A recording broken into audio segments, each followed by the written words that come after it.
algún economista de palo, o ni siquiera. Y era en plan de, ojalá España, en vez de ir por ese camino del socialismo, hiciese como otros países que pagan muy pocos impuestos. Y digo, joder, a ver cuál dice, en plan que les vaya de puta madre. Sí. Y dice, como Andorra o como Estonia. La verdad es que sí.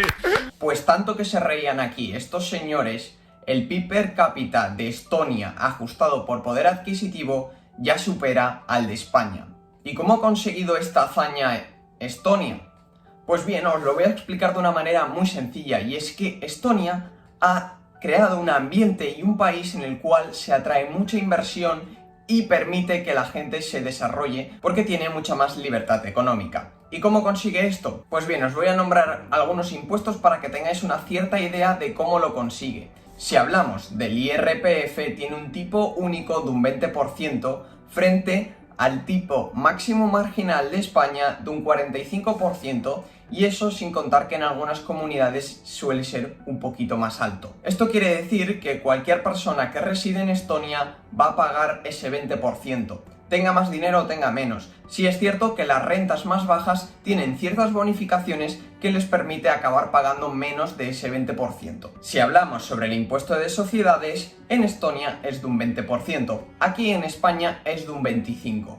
Sin embargo, este impuesto solo se aplica cuando la empresa reparte los beneficios con sus accionistas. Si la empresa decide reinvertir todos esos beneficios en su propia empresa, no se grava absolutamente nada. Esto favorece el ahorro, la inversión y el aumento de la productividad, que al fin y al cabo es lo que hace que los sueldos suban, y no mediante el salario mínimo interprofesional que se aplica muchas veces en los gobiernos para intentar que este salario suba. Porque en Estonia el salario mínimo interprofesional es de 584 euros al mes. Así que imaginaros qué diferencia existe entre España y Estonia, en el cual en España van a subir 15 euros más el salario mínimo, va a rondar entre los 965, y el salario medio ronda pues eso, los 1000, 1100 euros, y en Estonia tienen un salario mínimo de 584 y su salario medio es muchísimo más alto. En cuanto a los bienes inmuebles, el impuesto que se llama IBI solo grava sobre el valor del suelo y no sobre las edificaciones y las construcciones que puedas llegar a hacer sobre el mismo. Así que imagínate los alicientes que hay para construir, para invertir, para innovar, y con estos alicientes lo que estás consiguiendo es que haya mucha más oferta de vivienda y por lo tanto los precios de los alquileres o los precios de ventas de casas, de apartamentos, disminuyan bastante. Es otro de los problemas que existe aquí en España, porque muchas veces los alquileres empiezan a subir muy altos y el gobierno tiene que intervenir, y lo que hace, en vez de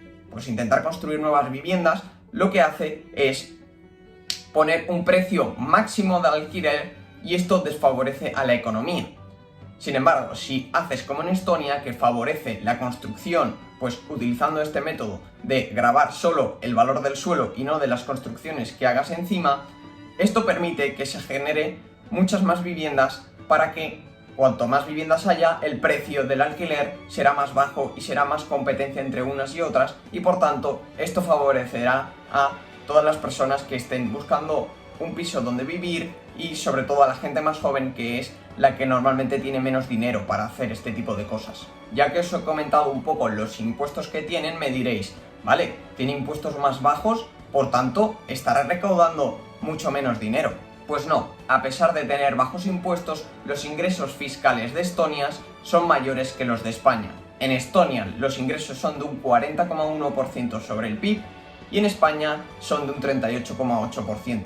Así que imaginaros esta diferencia, con impuestos más bajos, con menos presión fiscal hacia sus habitantes, con más libertad económica, están recaudando mucho más dinero que en España. Y esto hace que el país no pare de crecer, porque hay todas estas características que acabo de mencionar que permite que el país empiece a desarrollarse y no pare de crecer a nivel económico, a nivel de PIB per cápita y a nivel de calidad de vida. Y si ahora hablamos sobre la desigualdad que existe en este país, en Estonia es menor que en España. ¿Por qué? Pues porque a todas esas personas que les encanta el índice de Gini, si comparamos este índice de España con el de Estonia, nos daremos cuenta que el de Estonia es inferior al de España. ¿Y esto qué quiere decir? Pues que si es inferior estará más cerca de cero.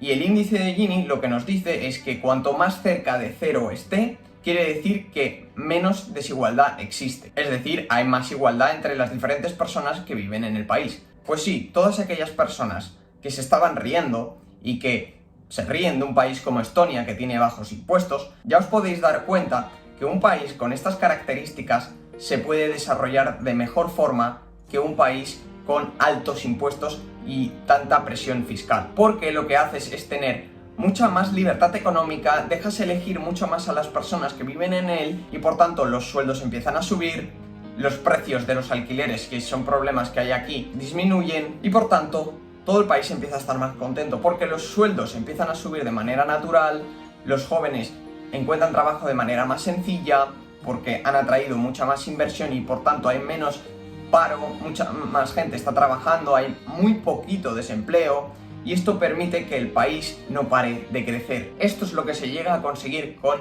libertad económica y sin tener tanta presión fiscal. Pero hay que tener en cuenta una cosa, y es que Estonia no malgasta el dinero público. Estonia hace una gestión bastante eficiente de en qué se gasta todo lo que recauda en el país y por tanto se puede permitir hacer este tipo de cosas. ¿Qué pasa? Que en España, como tenemos tanto despilfarro y se gasta de manera ineficiente todos estos ingresos, pues lo que se consigue que todos esos ingresos públicos que podamos recaudar no sirvan para nada porque cada vez el gobierno quiera gastar más y por tanto va a tener que recaudar más. Y si quiere recaudar más, pues lo que van a hacer va a ser seguir subiendo los impuestos y no el método que ha utilizado Estonia, que puede ser muy beneficioso, pero hay que hacerlo poco a poco y a lo largo de los años. Estonia no ha llegado a donde ha estado en un año o en dos. Lleva, desde que se separó de la Unión Soviética, aplicando ciertas medidas para que el país empiece a crecer. Le ha llevado aproximadamente unos 25 años llegar a la situación en la que se encuentran ahora, pero van por el camino correcto y en el futuro van a seguir creciendo. Entonces, si España quiere llegar a calidad de vida de Estonia o quiere volver a superarle, lo que va a tener que hacer va a ser aplicar ciertas medidas para ir en esa dirección y que el país empiece a desarrollarse de la misma forma que lo está haciendo Estonia. Mira, a mí cuando me razonan las cosas... Claro. Pero pongo a Estonia como un ejemplo, pero existen muchos otros países que están haciendo lo mismo, así que próximamente a lo mejor os traigo nuevos vídeos hablando sobre otros países, nuevas cosas que están haciendo y cómo están creciendo.